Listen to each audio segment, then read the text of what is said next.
Hey, listen to Wrestling Roundup on FreeFM, ArrowFM, and MP. As always, I'm Grady and live on Skype. We got Josh.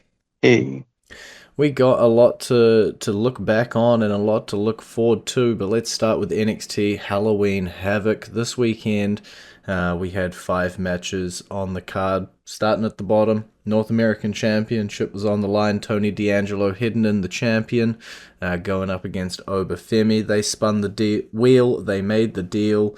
It was tables, ladders, and scares.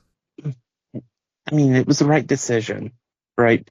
Because we figure we need to spin Obi away from this title.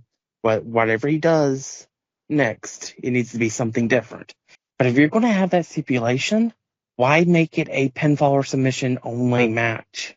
Yeah, it was definitely a weird one. I think they played it off by saying Tony asked for it, but like the finish of the rest of the family coming out and helping Tony win didn't really need the pinfall or submission stipulation. You know, the family could have come out, dropped over, and Tony could have climbed the ladder with some help and gotten the title, just as easily.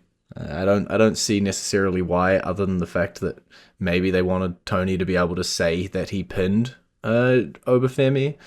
Um, I don't know. I don't know. I just hate it when they do tables, ladders, and chairs, but it's not a true tables, ladders, and chairs match. Yeah, it was a weird It's one. just, yeah, it's just a hardcore match featuring tables, ladders, and chairs. Yeah, I was talking to my partner and I was trying to explain the concept. And I'm like, all right, it's any weapons go. You can just climb the ladder and you'll get the title. And then they like it's pinfall or submission only. I'm like, okay. And they're like, and what that means is that you can use tables, ladders, and chairs, and that's it. I'm like, what? What's this rule set? And then they use other weapons anyway. They're using crowbars, which is my partner said it counted as a scare, and I said that that's skirting the rules for me. If you're going to set rules in the outset, follow them. Um, Outside of the stipulation, though, as you said, great match, great outcome. Tony gets to pop off into the North American Championship, hold on to it longer than a couple weeks, and yeah, if Femi's going to go on to his next feud or if Femi's going to jump up the card, we'll have to see. Yeah, or even to the main roster. True. You never know. How far up he's going to end up going. We also had a tag team match straight afterwards. Roxanne Perez, the NXT Women's Champion, teaming up with Cora Jade, going against the two recent debuters, Giulia and Stephanie Vaquer. Pure, unadulterated fire. Um, what can you say? The women's division for NXT is cooking, and it's cooking in a good way. And these four ladies brought out everything that they had, brought out the best in each other, and it's just building to a stronger and stronger storyline. Banger. Yeah, I think NXT's women's division stacked, amazing. Any combination is looking great. In fact, I'll skip ahead just so we can talk about the other women's match, so that we can talk about what happened this week on NXT. It was the NXT Women's North American Championship on the line. Fatal Influence landed on Spinner's Choice, got to pick the stipulation. They decided to pick a gauntlet match. Kalani Jordan fights through Jasmine Nix, fights through JC Jane, and then ultimately falls to Fallon Henley, and we get ourselves a new champion. Yeah, okay, that makes more sense. I if I'd known that last week, I definitely wouldn't have picked Honey Jordan to retain. But I like that they surprised us with that. Kalani Jordan had a good run as champion, and it almost feels like our new champion has a number of days left on her reign, because she's already got a very imposing challenger.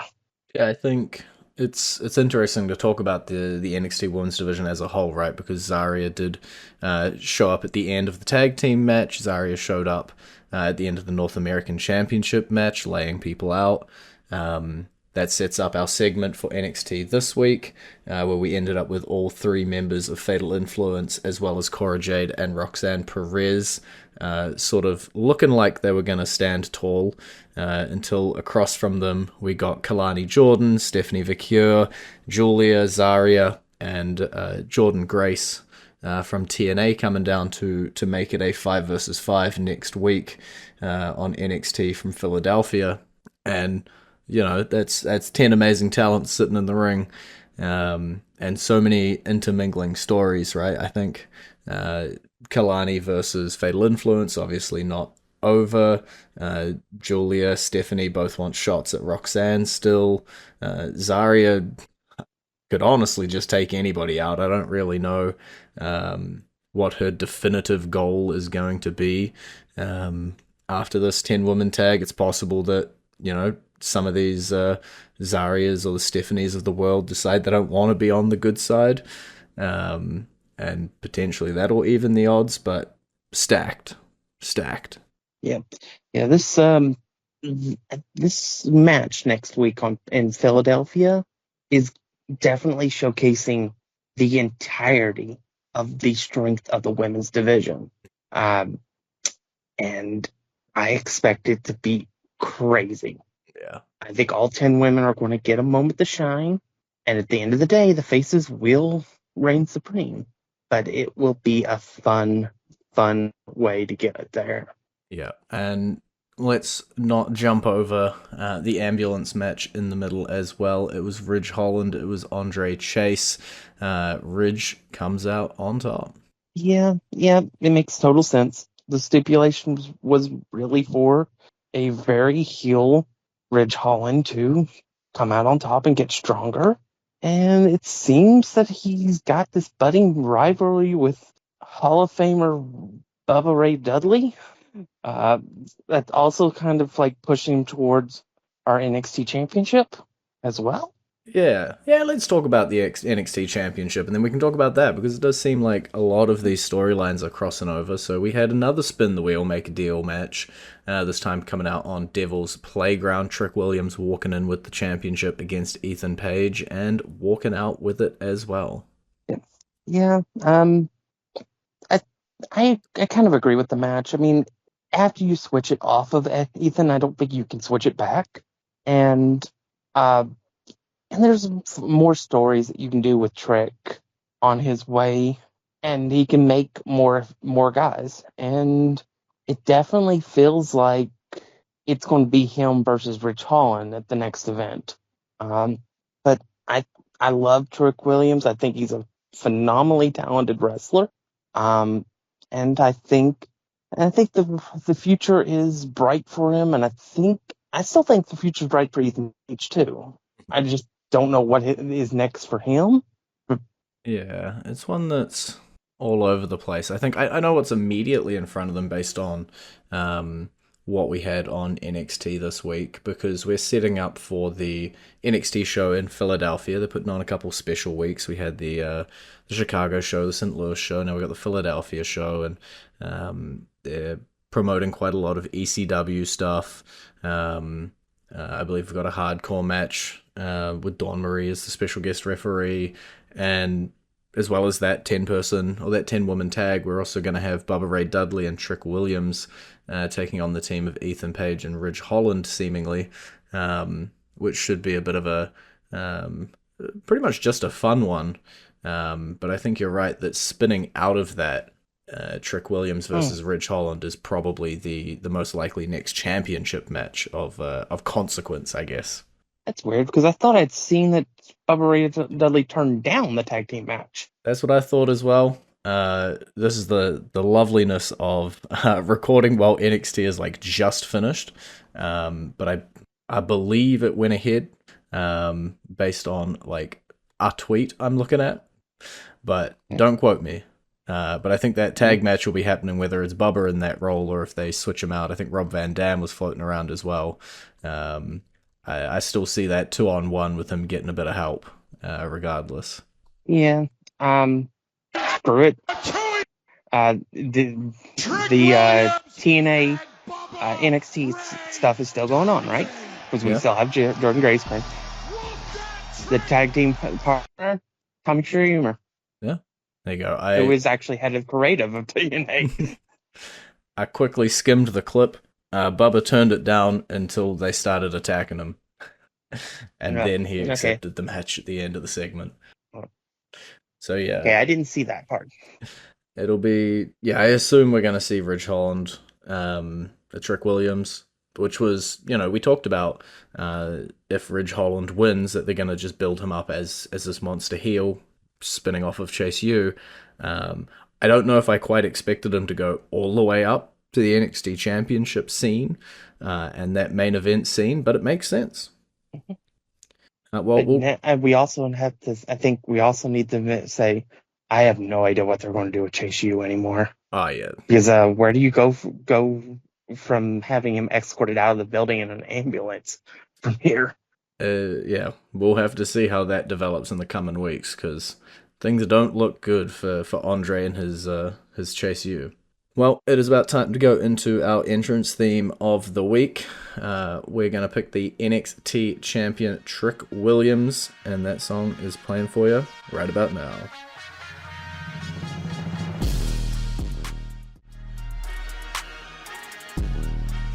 And you're back at Wrestling Roundup on FreeFM, ArrowFM, and MP. I'm Grady, he's Josh. And if we take NXT Halloween Havoc, we park that on the shelf and we look ahead to this weekend. Obviously, some big matches this weekend. Some champion v champions, some championships, and just quite a few blood feuds as well happening this weekend. So we're just going to look at those matches. But the one I want to start off with is the Bloodline. We can't escape talking about the Bloodline for a single week here on the show. Jey Uso has come pretty well around now, and will be reuniting with Jimmy Uso and Roman Reigns to take on 3 members of the Bloodline. I don't think it's official which 3, but we'll have to wait and see. Yeah, they're laying the groundwork. I think there's still some plausible deniability, and I do think there's still going to have to be a heart-to-heart between Roman and Jey. But we did apparently, as we're recording this before SmackDown, but SmackDown was recorded last week, so we did get a yeet from Roman Reigns. So, but I do think there's still going to have to be that sitting down and them hashing this out to get Jay fully on board. But yeah, I understand it is family, and at the end of the day, that is going to reign supreme for them. And they've started that gravitational pull of bringing in the honorary Uso, Yes. although he's definitely not sounding like he's on board with it right now. I think it's interesting, right? Because I don't know how many weeks ago we were talking about the eventual War Games match with the Bloodline, and I think I remember you being like, "Oh, Sammy will be really easy to convince to come on, and Jey Uso we're going to take weeks of trying to, build that trust, build that respect." Feels like we flipped. Jey Uso jumps on relatively easy. Obviously, they cost him his championship match, and he's more reuniting with Jimmy, I think, than with Roman Reigns. And then Sami Zayn, yeah, going ballistic on him, like, why are you joining back up with him after all of that? And it seems like Sami Zayn might be the piece of the puzzle that we're going to have to convince to join us over time. Yeah. Yeah. The event this weekend will definitely, I think, play a lot into it. Um, I I think, I keep saying the Bloodline needs to win. The new Bloodline needs to win. And every time they lose, the Bloodline needs to win, but I think they lose here. Yeah. Um, There's so many things, right? The Bloodline, it's 4v3. The Bloodline have the extra man.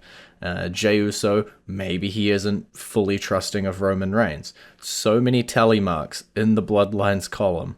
There could still be a Hikuleo, third Tonga brother sitting in the wings. Could be another tally mark in the Bloodline's column. I agree with you. I don't think I could bet on him. yeah. At this point, I think it was the what we said for 4 years.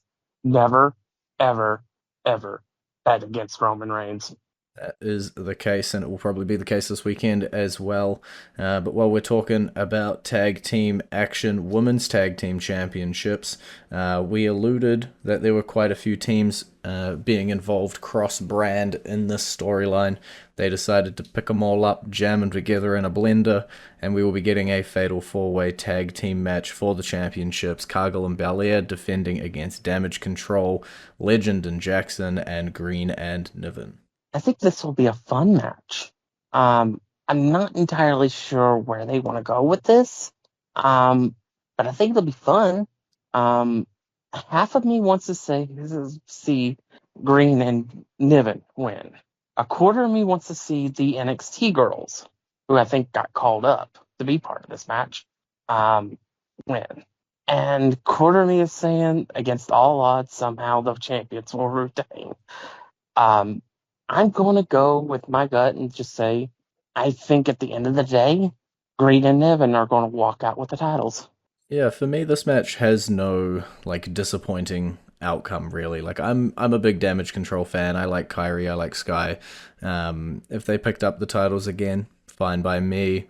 As you say, if the NXT team picks them up, love it. I would love to see those titles actually, head down there and actually be featured down on NXT. That's one way to do it. Green and Niven would be absolute dynamite with those belts. I think we've praised Chelsea Green a million times already on this show, and Cargill and Belair are always going to sell, right, as champions. And so I'm never going to count them out the same way we can't count out Roman Reigns. And I think it's going to come down to, once again, the thing we keep mentioning every time Cargill and Belair defend their titles. When is the split going to happen? When are we going to start building towards the singles match? And that the answer to that question, whenever WWE decides to pull that trigger, is when we will see new people holding those women's tag teams championships. We've got another championship on the line. United States Championship will be on the line this weekend. LA Knight sort of interjecting himself into the Carmelo Hayes Andrade series of 20 million matches and making it a triple threat with Knight's title on the line after he's, not done a whole hell of a lot since picking up the championship. Yeah, I don't know, honestly. I think this is just a get LA Knight a win match type of match. Um, Personally, I'd rather have Carmelo Hayes win because I think I'd rather have him as champion. And I think if this is the title run that he would have gotten if he had beaten Roman when he faced him, I'm glad he lost that match because this has been an awful U.S. title reign. Um, I I don't know. I think it is Carmelo Hayes' time. It's just a matter of are they gonna actually pull that trigger? Um, I like Andrade, but I think he's more of a mechanic in this situation where he's good in the ring, but it's just there's just something missing at all times with him. I think he needs a manager personally, or tag teaming with Carmelo Hayes and let Carmelo Hayes be the charisma of the group of the team and let him be the workhorse. Obviously, that's where we thought, Andrade and Carmelo's big series of matches was going to potentially lead to some sort of bar kind of situation where they team up and they hold the championships.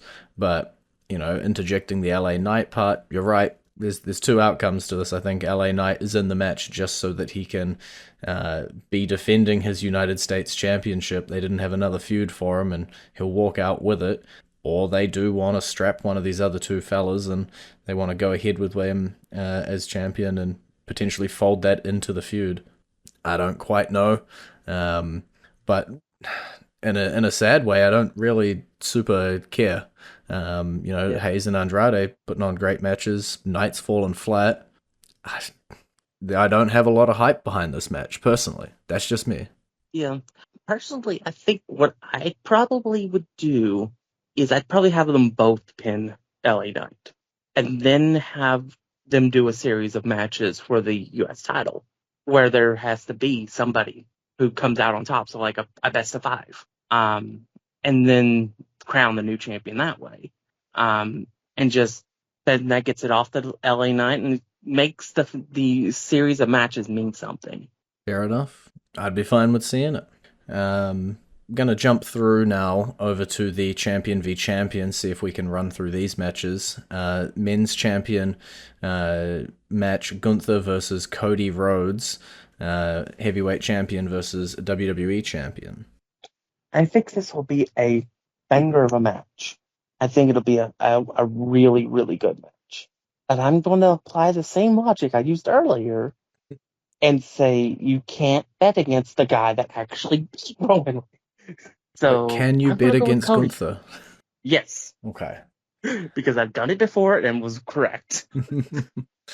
Yeah, I think this one, as you say, it's got all the parts to be a good match. On paper, they've been doing great segments to build the match. You know, for a match that champion v champion matches are always rough to build.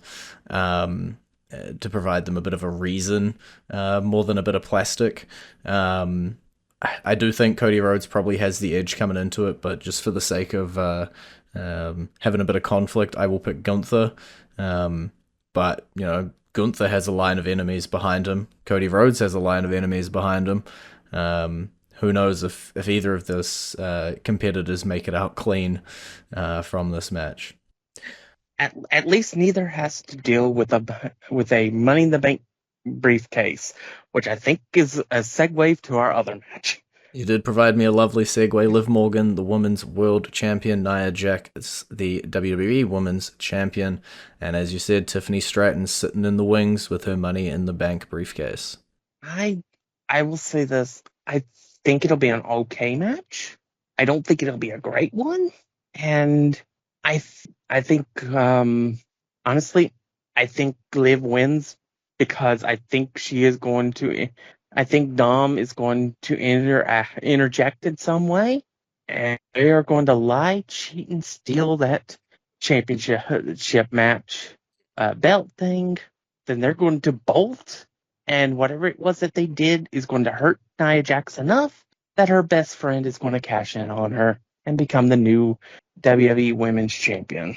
Yeah, when I look at the two people in this match, Liv Morgan obviously has so much Judgment Day stuff going on, so much Rhea Ripley stuff going on. You know, she is not losing her championship if we're looking at a Money in the Bank briefcase, right? Mm-hmm. Liv, Rhea still have to have that big blow off, with Rhea probably coming out on the win, figuring all that out. We look at the SmackDown side of things, the storyline is Tiffany cashing in on Nia. That is the end point. How do we get there? As you say, really easy to do it here. You know, just have, whether it be Liv, whether it be a Dominic interference, whether it be Raquel Rodriguez. There's so many options. Just whether you want to do a bung leg storyline, whether you want to do any sort of other things. I'm sure Tiffany will feel emotionally conflicted, but at the end of the day, I think Tiffany's walking out with that women's championship. I agree with you. Yeah. Personally, I think what should probably be done is probably something that's very classic and very heelish and stuff. My suggestion: hairspray to the eyes. Yeah. Blind Nia, at least for long enough that it can allow her to be pinned by Liv, and then surprise roll up by the cashing in Tiffany. Lock it in. Well, we got maybe 30 seconds for each of these big matches to try and run through them as fast as we can. Randy Orton, Kevin Owens. Triple H finally let the match go ahead, and Orton's going to get what he wants. Yeah. I'm going to go with Kevin Owens winning here, and I think it's going to further the descent into madness for Randy Orton. Yeah, I think Randy Orton's storyline is that he doesn't have that killer instinct anymore. Kevin Owens' storyline is that he's just beating the HU double hockey sticks out of everyone on his way to getting, back at Cody Rhodes. Both of those are furthered by a Kevin Owens win here. Simple as that. And then the other match, Seth Rollins versus Bronson Reed. They brawled all the way throughout Raw this week, and they're going head-to-head this weekend. I want this to be the first match of a series of matches for these guys. For that reason, I want Bronson Reed to win. But something is gnawing at me, saying that it'll end up being Seth winning. But I really want Bronson Reed to win this match. Yeah, this one's an interesting one. Obviously, I'm not going to bet against Bronson Reed from a purely like fan perspective. I want Bronson Reed to come out on top. Wanted him to come out on top of the Braun Strowman stuff, and that all sort of made sense as we build to the Seth Rollins match.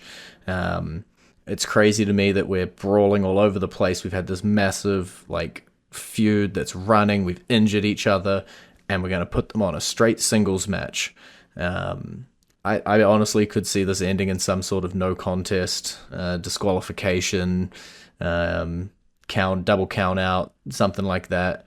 That does propel us into getting that next match, whether that is, I think it's Survivor Series later in November. They can't be done. Simple as that. These guys have so much more juice in the feud. This is early. This is a plain, boring singles match. That's not how you end it. Alrighty, well, that is all we have time for this week. It's been great talking to you. Baby. You can visit our Facebook page, facebook.com/wrestling R&D up, or our Twitter page, twitter.com/wrestling R&D up, or our YouTube page, youtube.com/wrestling RND up. And we will catch you next week.